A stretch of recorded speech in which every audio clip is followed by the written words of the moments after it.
The 15-point peace plan proposed by the White House has been met with a cold, definitive no.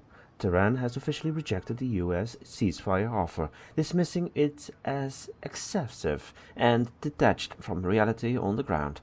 Instead, the Iranian leadership has issued its own 5-point counter-proposal, demanding full war reparation and international recognition of its absolute sovereignty over the Strait of Hormuz. With both sides now farther apart than ever, the diplomatic window that had opened earlier this week appears to have slapped shut.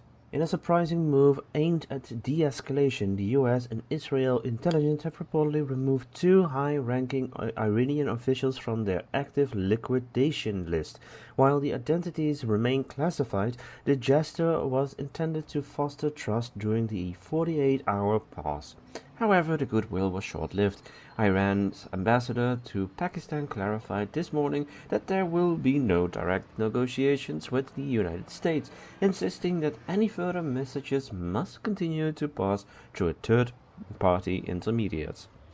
The human cost of this stalemate is spiraling out of control. The UNHCR has issued a desperate plea for emergency funding, warning that resources to help the millions of displaced people across the Middle East have reached a breaking point.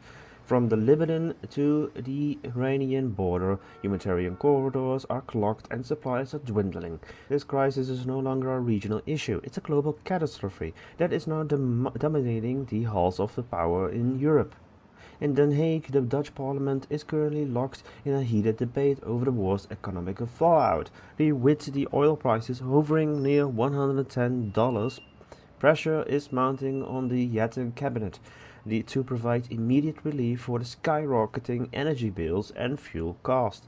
While some advocate for a return to price caps, others warn of a long-term strain on the public finances.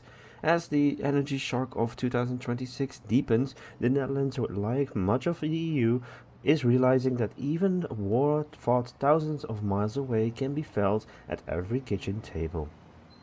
The rejection of the 15-point plan marks the end of a Trump pause.